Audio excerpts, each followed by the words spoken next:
Ideas, informed decisions based on evidence for action in maternal and newborn health. This has been a 7-year programme of work funded by the Bill and Melinda Gates Foundation, who approached us, the London School of Hygiene and Tropical Medicine, back in 2010. And the work has been to support them in measurement, learning and evaluation to try to understand what works, how and why for maternal and newborn health in 3 very diverse low-income settings of Ethiopia, Nigeria and India. A key part of Ideas, phase 1, was what we call the Technical Resource Centre.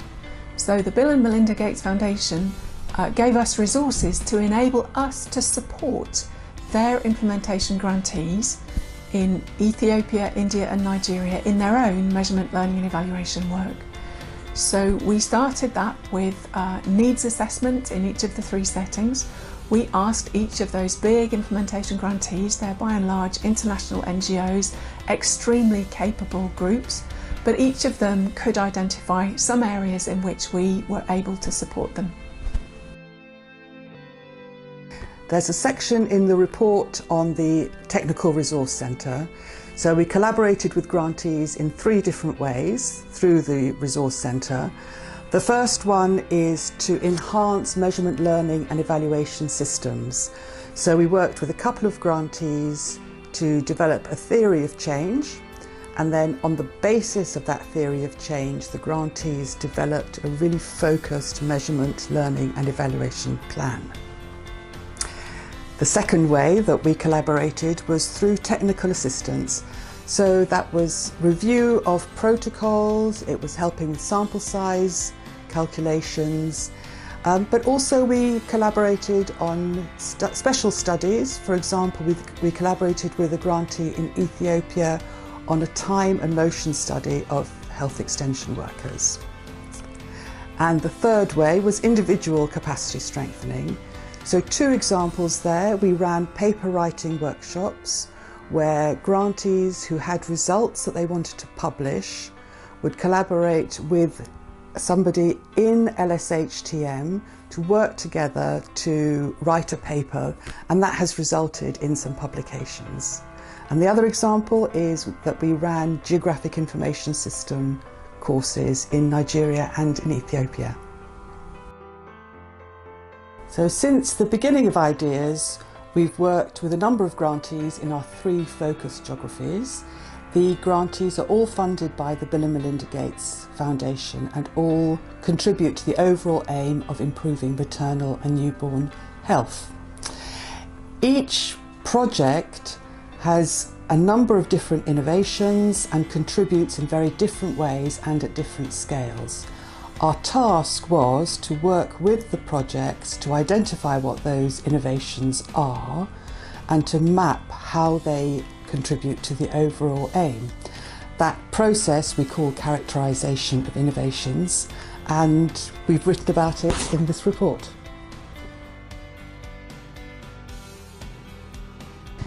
So once all of the innovations that were being implemented by grantees were characterised and defined, we wanted to know whether interactions between families and frontline workers improved as a result of those innovations, and whether the coverage of life-saving interventions increased as a result. So to do this, in 2012 and again in 2015, we carried out household surveys, health facility surveys and frontline worker surveys in each of the 3 geographies, crucially in the areas where the grantees were working. Highlights of the key findings from these surveys are provided in the report, but a key finding everywhere was that some of the life-saving newborn behaviours were the slowest and most stubborn indicators to change, and it was very clear across all 3 geographies that there was a need for really targeted attention to be placed on changing the behaviours that would save newborn lives. So our study focused on 3 examples, case studies of maternal and newborn health innovations. One in northeast Nigeria was an emergency transport scheme. A second one in Ethiopia was antibiotics being administered by community health workers. and a third one in Uttar Pradesh in India was a mobile phone app for community health workers. Each of these innovations was very different, but what they had in common was they were all successfully scaled up beyond their project period, which means they were adopted by government and other actors and benefited communities in the longer term. We carried out in-depth qualitative interviews with stakeholders in each of our 3 focus countries to really explore the issues of scale-up. So based on our data, there were 6 main actions for implementers. The first was to design an innovation that would be scalable, meaning it would be accepted by communities, it would be acceptable by community health workers and adaptable across diverse geographic contexts. A second action was for implementers to generate strong evidence. That's strong evidence involving quantitative evidence of impacts of the innovation, but also qualitative evidence to show some of the challenges and operational lessons from implementing that innovation. A third was to harness the help of influential individuals within each of the 3 countries who could then be very supportive of the innovation in terms of its scale-up. A fourth action was for implementers to both be prepared but also to be responsive to the inevitable changes in policy focus in each of the 3 countries. A fifth action was implementers supporting government in the scale-up period. The final action was to embrace aid effectiveness principles, namely coordinating with other implementers, coordinating their projects with government and ensuring government had full ownership of the innovations. So our 4th learning question was about the effect of scaled up innovations on maternal and newborn health and survival. And when we started to engage with that back in 2010, we went to talk to implementers and stakeholders at all different levels of the health system. And most interestingly, we found that district health teams, government district health teams in all 3 countries were extremely interested in data for decision making, in measurement, learning and evaluation, just as interested as we were.